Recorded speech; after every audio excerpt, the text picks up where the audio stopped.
Now, I ain't saying, you know, that could have happened when Brown was here, but I ain't pointing fingers. I could have done it too. I'm just saying a lot of things went wrong when Brown was here. Fire in the hole.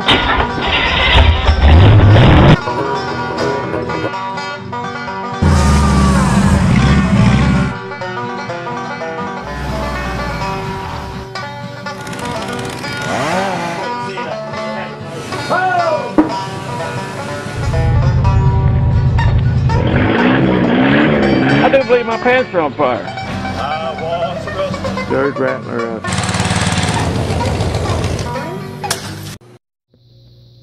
Well, this is a good thing. I pumped those front bags up last night and let it set all night, and it came out this morning and it's still sitting right where I left it, up in the air. That's cool. So, next thing I'm going to do, oh, by the way, too, yesterday I got that tank mounted, or temporarily mounted. I'm going to pull it back out now and paint it, finish welding it, paint it, put it back in, permanent, and I got just enough clearance there. When those link arms are at the highest point, they still clear that tank. And that's what I was watching for. I wanted to make sure I had enough clearance in there. So, yeah, pull it out, finish welding it. I just get it kind of tacked in there right now. The supports are tacked on. I'm going to weld them up good, paint it up, put it back in. And then I'm on my way to town right now to get the rest of the fittings that I ordered, the compression fittings that I ordered in. They were overnighted, supposedly overnighted, so they should be down there this morning. And I'm going to get started plumbing that tank.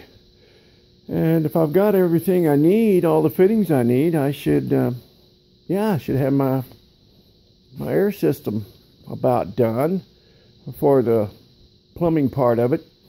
I'll still have to run the electrical part, and I ordered my gauges. I got a couple of dual needle gauges, so I can have one gauge with 2 needles for the front bags and 1 gauge for the back bags, same deal.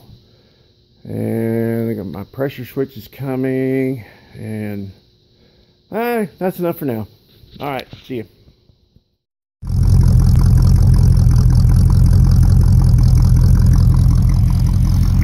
Well, I gotta make a parts run, so I think I'm gonna drive the little SS10. It needs to stretch its legs a little bit, be good for it. It hasn't been out for a while. Actually, it hasn't been out since I put a new harmonic balancer on it. The old one fell off. Anyway, I think I'm gonna run her into town and see how she does. Thing's a lot of fun. Little 327, 700 R4, high stall torque converter, 411 Positrack. She scoots down the road pretty good. Well now, how y'all are? Had some folks asking me for an update on the rat rod, and I don't have a whole lot to report. I've just been sorting out my air system, my air ride system, and I went through and redid everything up to the front bags, changed out those push-in fittings that I had in there that I didn't like so well, didn't trust them. I know a lot of people said they're okay, but my experience was one time one would work well, next time one would leak, and if you put some pressure on it on the bend a little, it would leak, and I didn't care for that, so I got some really good brass compression fittings with a built-in insert, and then the furrow goes down over that and it tightens down really well. I'm happy with those. I changed all those out, lowered the control arms and got into those bags and really did a number on it, and that's what I do. I do everything over and over until I finally get it right. I'm not smart enough to do it right the first time, and that's okay because I'm having a good time. But I also swapped out those airlines because those airlines that I was using, I think, were metric because I couldn't get the furrows to slide down over them, and couldn't get the inserts in them very well. So when I got some good hose from Napa, that was American 1/2 inch, things started working real well. So I went in and swapped out that line on both bags to the front and everywhere else too on the back. And then I just, well, I'll get to that here in a minute. Let me back up a little bit. I'm gonna get you guys on a tripod and I'm gonna pick this thing up and lower it down. I can only lift the back end right now because I need another valve. I have one bad valve. It seems I recall it laying on the welding table at one point, and one of them looks to have gotten as though it got a little bit hot. Now I ain't saying, you know, I could have happened when Brown was here, but I ain't pointing fingers. I could have done it too. I'm just saying a lot of things went wrong when Brown was here, including him dropping my green bean on this drawer that I can't hardly get open anymore. What was this? I don't know. Anyway, I need a toolbox. How about that back when Craftsman meant quality? Now it means Chinese garbage. But anyway, I can't replace just one drawer. Can't find it, order it. Well, that's another story. The fact is, I'm missing one valve. I ordered two because I want one to replace the bad one, and then I want an extra one to run the air horn. So I don't need a dump for it. I need 8 valves for the bags.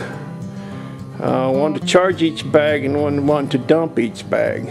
But I don't need a dump on the air horn. It's gonna dump right out in your face. Okay, I'm gonna get you on a tripod, pick this thing up and down a couple times, and that fender's loose. It's gonna flop around and drive you crazy because it does me.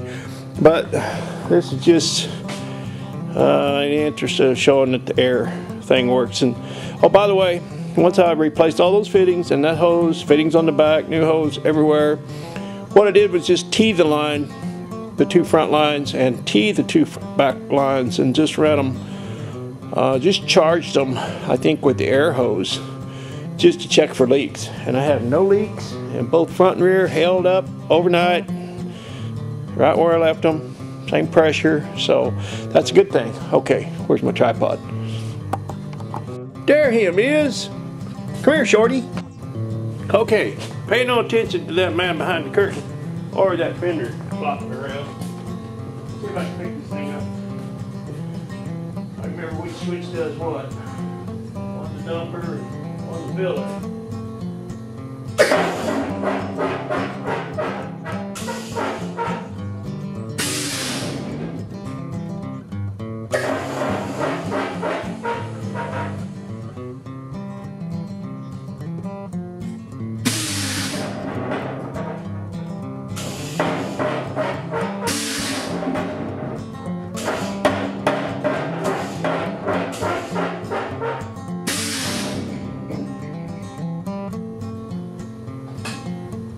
By the way, they do make mufflers to put in those dump valves, and I've got a couple of those ordered as well.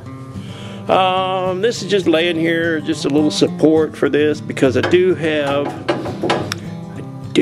a couple of those push-in fittings, and I think they're okay. I mean, at least they're up here where I can change them out or work on them if something goes wrong. I've been spraying this thing down and there's no leaks on that. But everywhere else, I went to those brass compression fittings, and I will, when I get my other valves and get the 2 front bags plumbed in here, those 2 ports, I will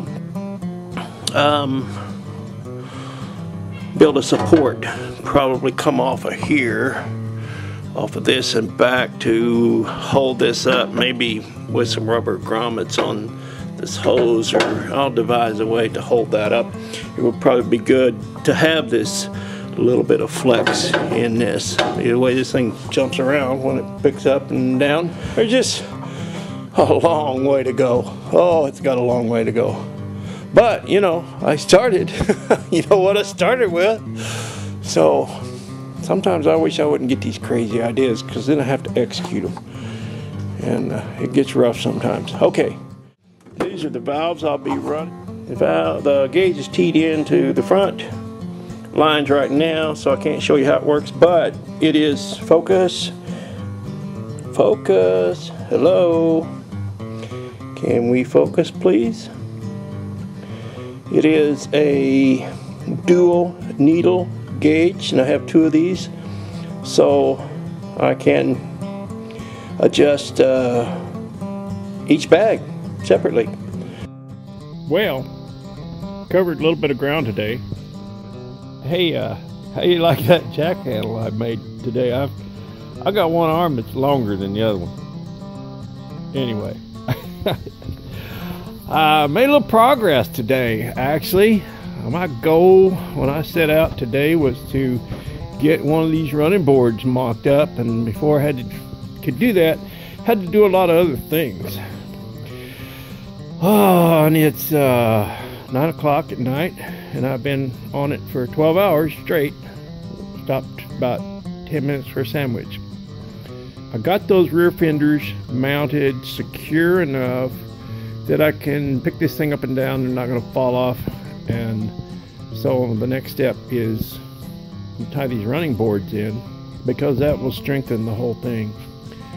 And then I will pick it up and build some nice braces to hold the fenders. I got the front braced up pretty good, but that back's still kind of floppy. But anyway, I got them situated, I got them even, and the nose is mounted. I've got some X bracing going on here to hold everything in position. I'm going to build some more of this to fill this gap here. Also to fill that gap back there. But that's pretty ugly in there right now because I don't have decent braces built. But I will. It'll look good. And I've got things kind of starting to mark them out where that fender's going to be cut. That running board's going to be cut, trimmed, and trimmed up here. And I've got a straight edge down the side of this thing so I can line up that running board. And I just love how that rear fender hugs the line of the body on this thing. You know, if you recall, I was obsessing about these body lines on these fenders. Just, boy, I mean, obsessing. You know what? I don't care about these lines anymore. I just don't care about them. I couldn't care less about them. This one's off a little. I'm going to pull the front of this fender in a little bit. See, I'm still going on about them. I say I don't care about it. But anyway, like I said, my goal was to get a running board mocked up, and I wanted to get a little further, but I'm wore out. It's a lot of work to having this much fun. But anyway, just a little update for you guys. I've had some people asking, so I guess that's enough. I think I'll shut up and go take a bath. Okay. You know, here, see if I can get this thing in frame.